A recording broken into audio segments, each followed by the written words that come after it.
So today we are starting 9.3. Whatever we don't finish today, we will finish up on Friday.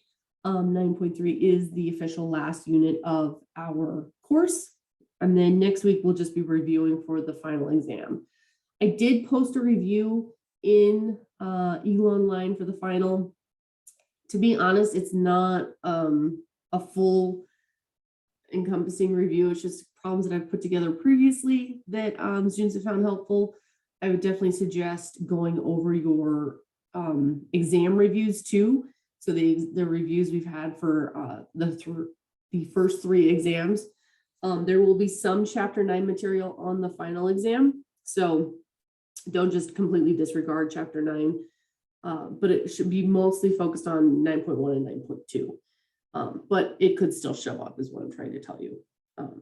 So 9.3, normal distributions and z-scores.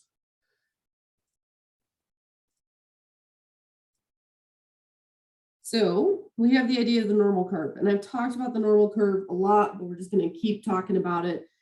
So when we think about the normal curve, remember that a histogram is a frequency graph and a data distribution where the outcomes can be any real number value within an interval is a continuous distribution.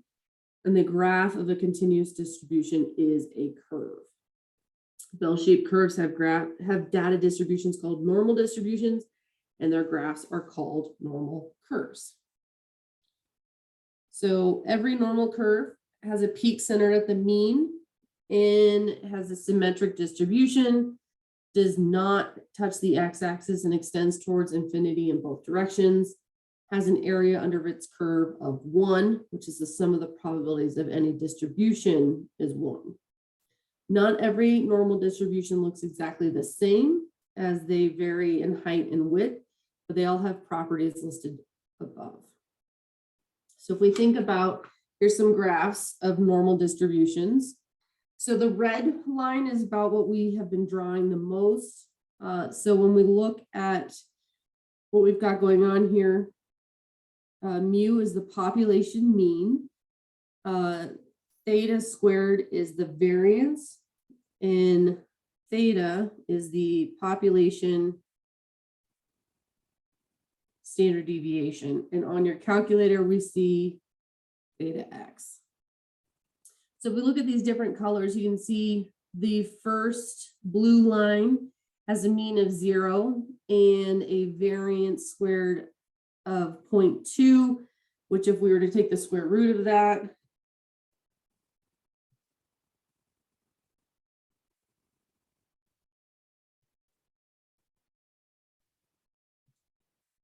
we get a standard deviation of 0.4 or 0.44. So you can see here, if we're looking at, this is about 0.5 going out on either side. This is where we're going to start looking at how your data is distributed on either side. The red is our normal, what we've been using as a normal curve. And what we can see here is that the mean is 0 and the variance is 1, which means the standard deviation is also 1 because we take the square root of that. And so you can see 1 standard deviation, 2 standard deviations, up to the red line, excuse me, 3 standard deviations on either side. And then we have the yellow one, which has a standard deviation of, let's see,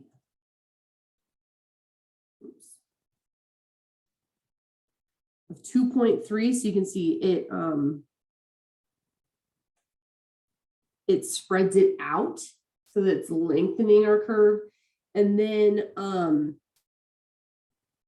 the green one is a shifted. So it has a mean of -2. And so it's just shifted down to the left, but we would still have the standard deviations on either side. So again, mu means population mean. And theta is your population standard deviation. or in your calculator, again, we will see it as theta x. So if we think about the empirical rule for area under the normal curve. So again, you can see in the middle is our mean, right? This is the mean. And if we go one standard deviation in each direction, remember it's saying it's 68% is within one standard deviation, which means we have 34% on one side and 34% on the other side. When we go out another standard deviation, 95% of the data is within 2 standard deviations of the mean, which includes that 68% in the middle. So we're going to add another 13.5% on each side. When we go out 3 standard deviations, we're looking at 99.9 or 99.7% of the data being within 3 standard deviations. Again, that already includes the 95 and 68%. So all we're adding out here is 2.35% of the data. And then last but not least, we have the outliers of the data, which is beyond 3 standard deviations. And you should only have, with a normal distribution, 0.15% of your data occurring out there.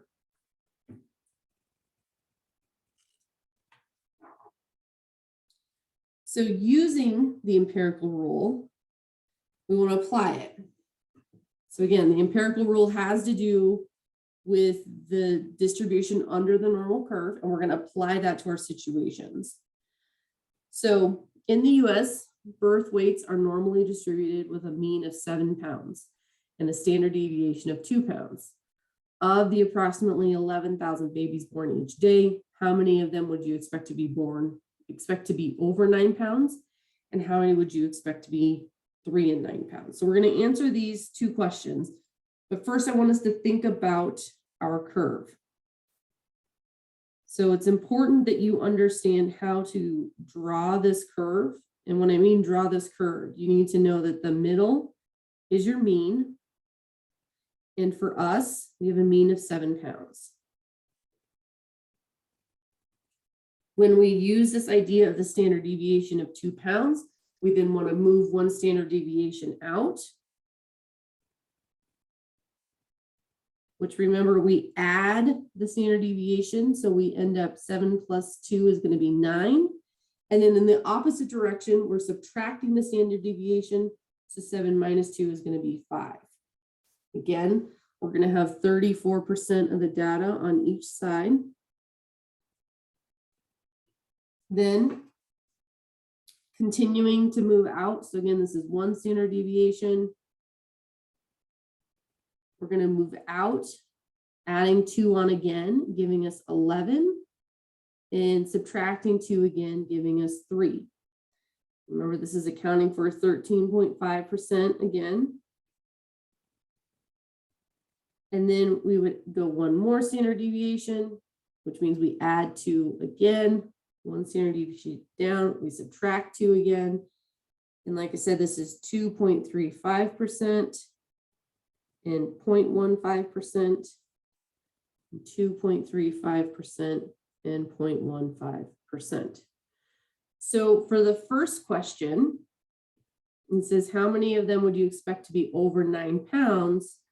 We are looking at from this point over. So I have a really nice graphic that's not my chicken scratch that we can look at this.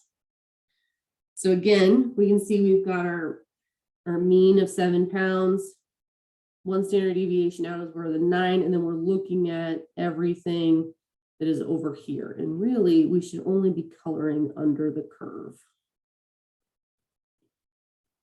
So we're looking at this stuff. So how do we apply the curve? Well, looking at what sections are colored, we can see we have 13.5%, plus the next section is 2.35%, plus the last section of 0.15%. So when we add these up,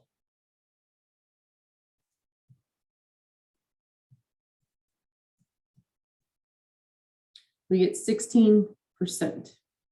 That means 16% of the data is distributed to its 9 pounds or more. So if we apply that to our 11,000 babies being born, we would do 11,000 times 0.16 gives us 1,600. So to interpret this, we would say 16% of babies over 9 pounds, or excuse me, 16% of babies weigh over 9 pounds. Therefore, approximately 1,760 babies born each day would weigh over 9 pounds. So again, we are using the curve, we're drawing the curve out, giving us our mean, using our standard deviation to draw the rest of the parts of the curve. We're identifying the percentages because again, we're saying it's normally distributed. So we can use that normal distribution curve with those set percentages and identify the answer. So thinking about what we did there, let's look at the other question, which was how many babies would we expect to be born between 3 and 9 pounds? So here's your graph. I want you to think about what we did in the first example. Look at what the graph is telling us. So again, we're looking from 3 to 9 pounds inclusively.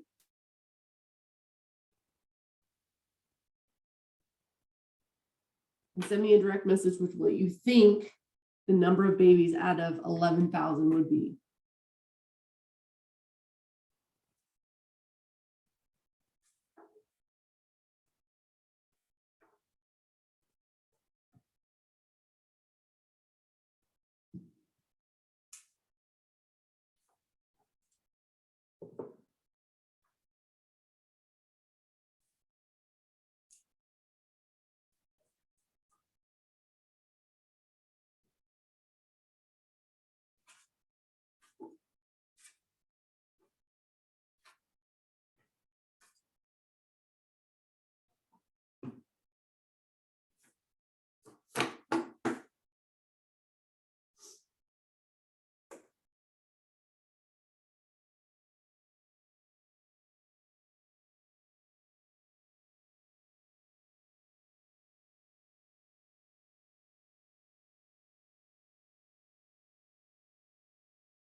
So remember, I looked at the curve.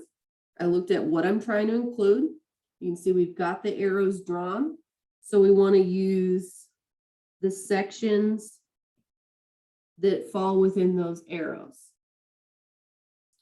So if we use what's between those arrows, we have 34% plus 34% plus 13.5%. So 34% plus 34 plus 13.5 gives us 81.5%. So now we're going to take the 11,000 and we're going to multiply it 0.815, because that's the percentage of the curve that we want. And that curve is supposed to be representing our total number of bursts. So if we want that percent of the curve, that means we want that percent of the total bursts. So 11,000 times 0.815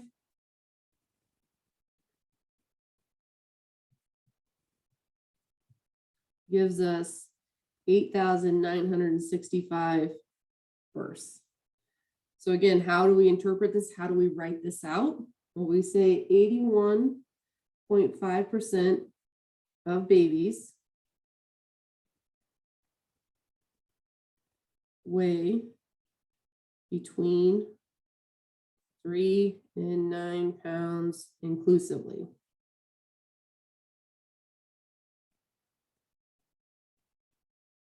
Therefore,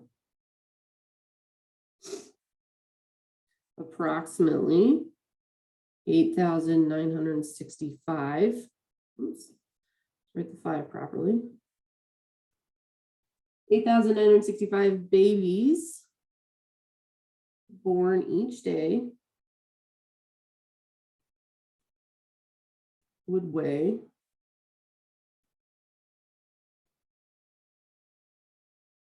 between 3 and 9 pounds.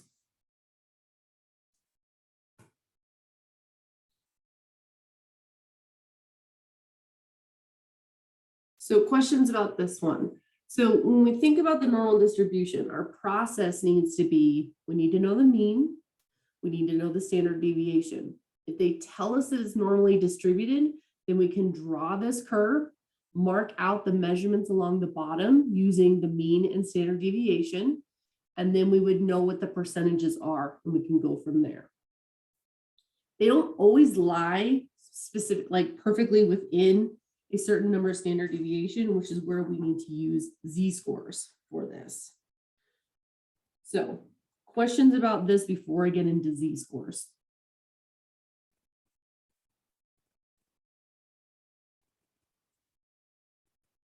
Okay. So z-scores. Again, on the standard normal curve, the normal curve has a mean of 0 and a standard deviation of 1. The calculations for finding the area on the curve have already been done, and we use tables or graphic calculator to determine the areas. We are going to use your calculator.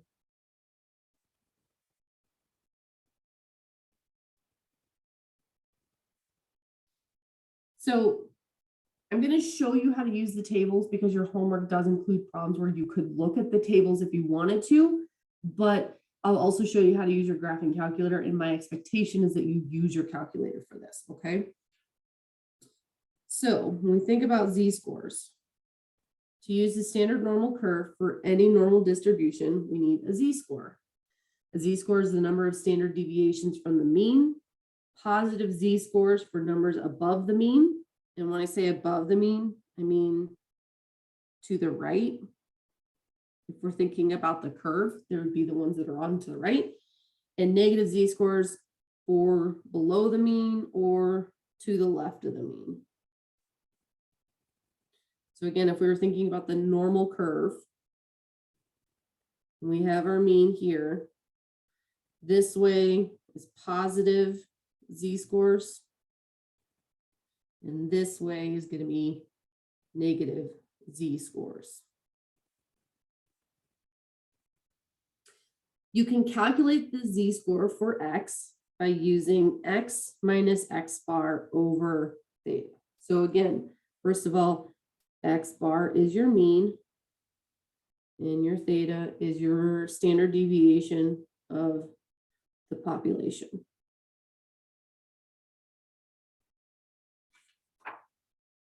So if we use this, it says how to calculate z-score. In the US, birth weights normally distributed, with a mean of 7 pounds and a standard deviation of 2 pounds. What is the z-score for a baby that weighs 8 pounds? So I'm going to let you calculate this. Again, x here is going to be 8 pounds. X bar is our mean, which is 7 pounds. And our standard deviation here is 2 pounds. So go ahead and calculate the z-score and send me your answer in a direct message.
So if we plug these values in, we have z equals 8, which is what we're plugging in for x, minus 7, which is what we're plugging in for the mean, divided by 2, which is what we're plugging in for the standard deviation.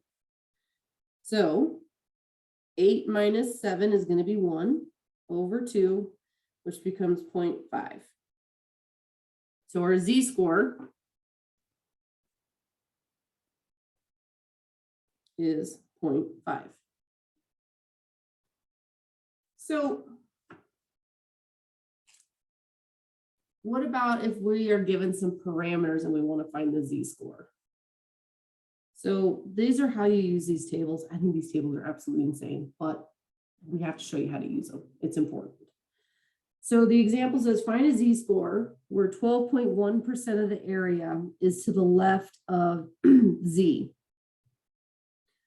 So first of all, 12.1% is right here. So if we look at the table, over here is for tenths, and up here is for hundredths. So we've got negative 1.1 is the row, and 0.07 is the column, right? We're looking at where these intersect.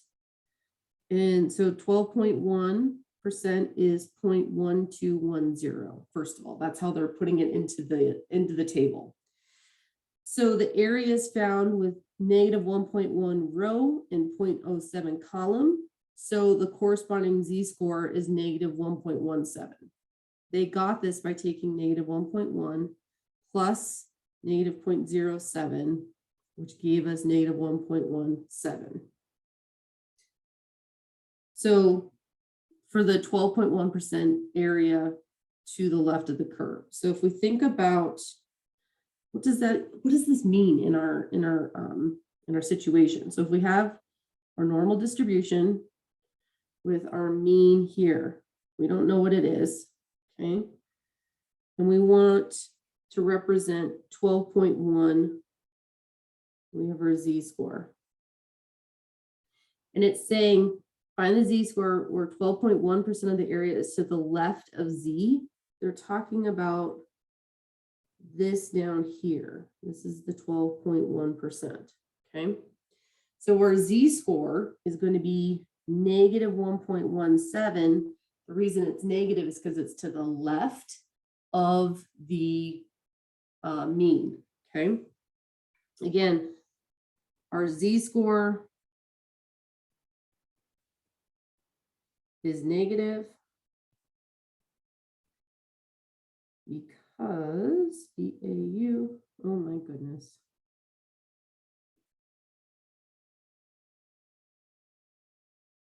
It is to the left of the mean.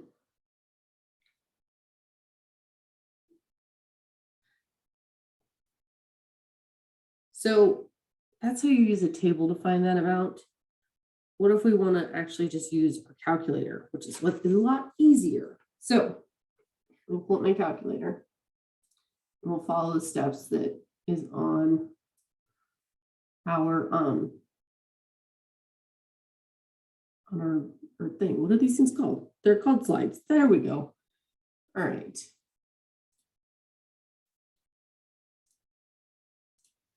So to find the z-score for a curve with 12.1% of the area to the left of z, we go to distribution, DISTR. And to get to that, we're going to do second and then the vars key. And then we want to go down to inverse in norm. So it has to do with the normal curve. And we're going to press enter.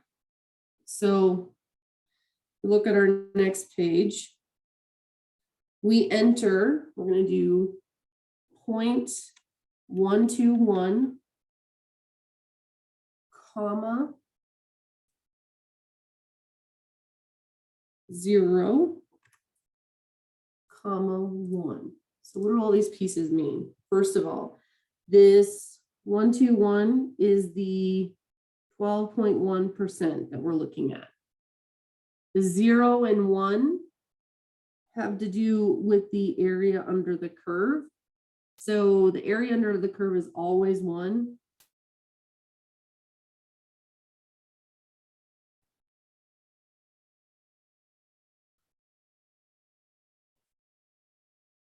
And then we're talking about the sum of all of the areas, so those percentages. And this has to do with thinking about probability, okay? So think probabilities. So think probabilities are always between 0 and 1, right? They have to be inclusively. So again, our range on here goes from 0 to 1. So if we press enter, we get a z-score of that negative 1.17. Obviously, your calculator is going to be more accurate than the tables are because that's only going to so many decimal places. But again, the calculator is going to be easier to find. And on your homework assignment, let's see if I can find which ones you'd want to use this method on. Don't have it there.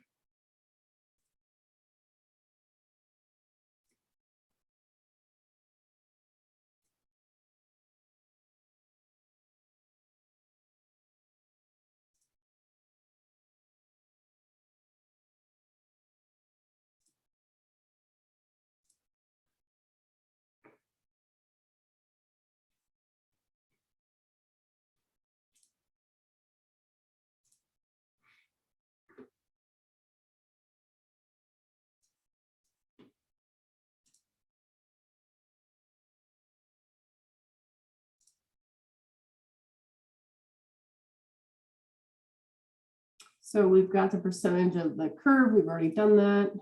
We look, those are the z-scores. Oh, where?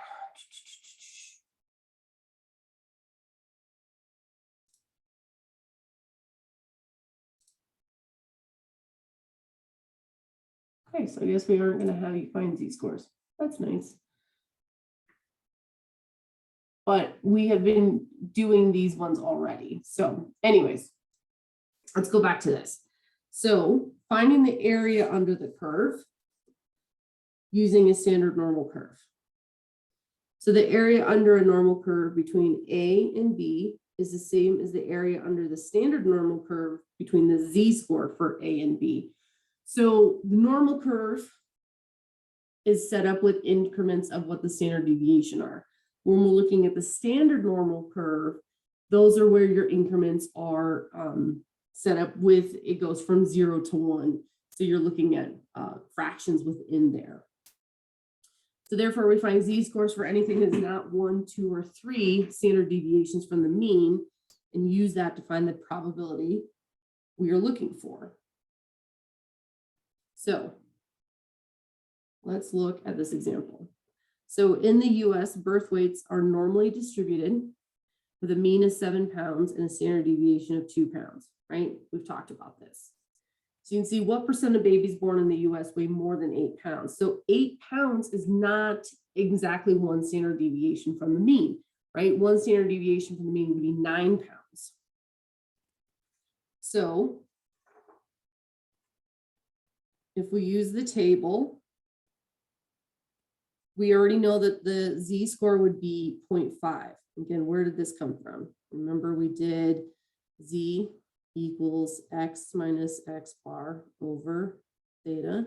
So we did 8 minus 7 over 2, which gave us 0.5. So that's the z-score for 8 pounds. So if we look at, again, we want 0.5, it's just the 10th. Okay. And because it's just 0.5 exactly, we would look at the 100th right here. Remember, this part is the 100th. And this part is the 10ths.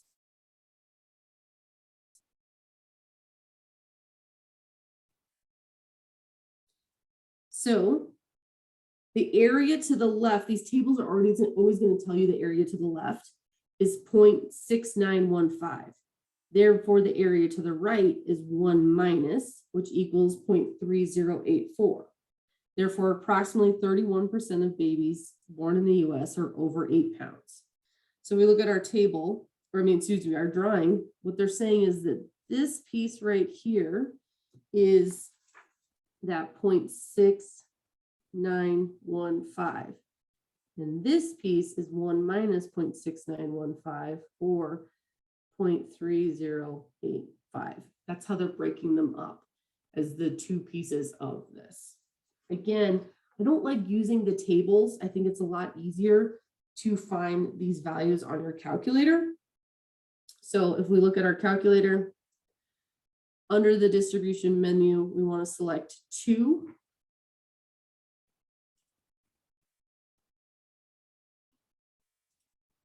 And we're going to use normal CDF. So remember when we were doing, we were scrolling down, we were doing binomial CDF. Those had to do with binomial probabilities, and CDF, remember, had to do with a range. So we're doing the normal CDF. So we're looking at the range on your table, okay? So remember, these curves,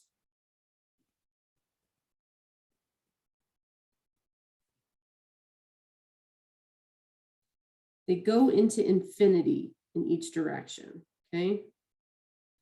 And then you've got your mean right here. So this is positive infinity, and this would be negative infinity, okay? So we want to find the z-score for 8, which is right here. And we're trying to find the area under the curve from this point out to infinity. So what we use is normal CDF 8, and then 1E99. So the reason why we have 1E99 is that this is as close to infinity as we can get on our calculator. So again, we can see we've got 8, which is our X value, 7, which is our mean, and 2, which is our standard deviation. So if we look, we do this in our calculator, we're going to do 8. Then to get the 1E99, we're going to do 1. And then to get the E part, it's second and then the comma. Oops, I forgot sorry, you need to do a comma. Then we do E, and then second E, and then we do 99. We're going to do comma again, 7, and then comma 2. And then we press enter, and it shows us that we've got 0.3085. So this is giving us the area from 8 to the right.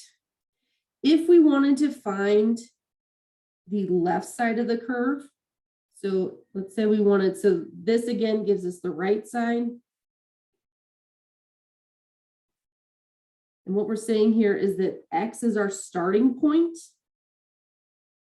I'm trying to figure out a way to write this out. So the 8 was our starting point. So if I wanted the left side of that, I'd say I wanted to know what was the number of births less than 8, right? See, yeah, what percentage of babies born in the US would weigh less than 8 pounds? We could do this. So if we want to do less than 8 pounds, we would do normal CDF, and we would do -1E99. Because again, -1 is that negative infinity. We're looking at the left-hand side. And then we would go up to 8, but still with a mean of 7 and a standard deviation of 2. So what that would look like is second distribution. Again, we would go to normal CDF.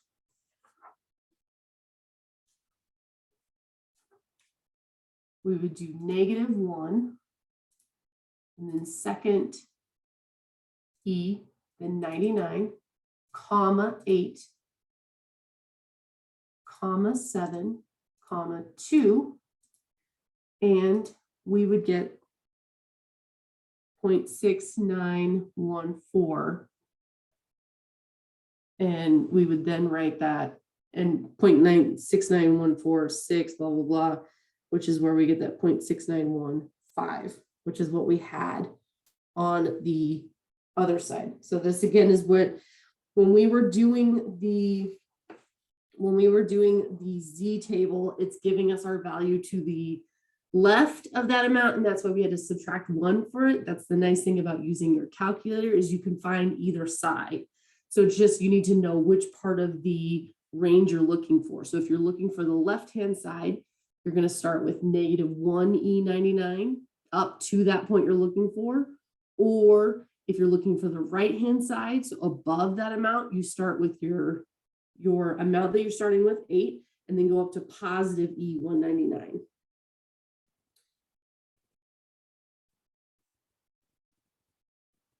So how do we use this information in with the problems that we started with, where, remember we talked about, given a 10,000 babies, how many were born under such amount? So let's just add another screen in. So given 10,000 babies,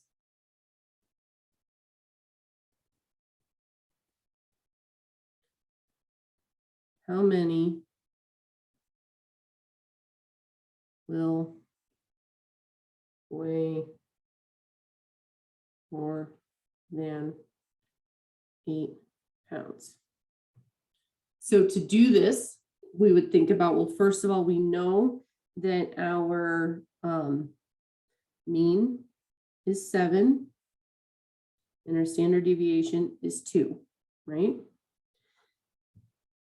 We want more than 8 pounds, so you want to maybe draw a graph.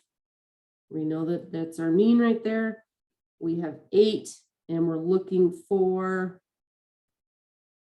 this side. So to calculate this, we would do normal CDF of 8, 1 E99, 7, 2, which gave us that 0.3085. Oops, it needs to be an 8. We then would take the 10,000 and multiply it by 0.3085, which gives us 30,085 or 3,085 babies. So that's kind of how we're putting it all together. So this is beneficial when we're looking for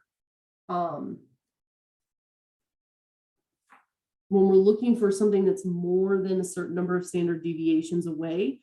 So again, 8 is not a set number of standard deviations. It's not a full standard deviation away. So this is where they're talking about finding the z-score and then using that z-score in order to calculate this. So again, this part right here is the z-score. And then we're taking our total quantity and multiplying it by the z-score, which is then giving us,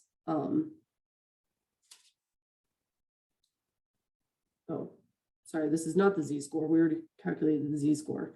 This is taking, we don't have to deal with that process is what I'm trying to say, because the z-score is only really helpful if we're looking at the tables. So this is going to allow you to do this without calculating the z-score first. So that's a lot of information. I'm going to put together some more examples for us to look at on Friday.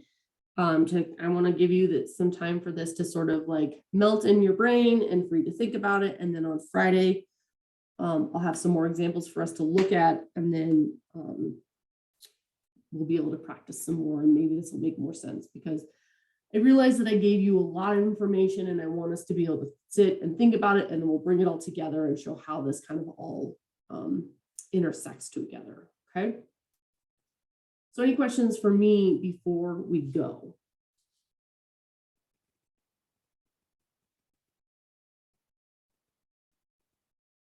Okay, so just a reminder that we've got, what do we have?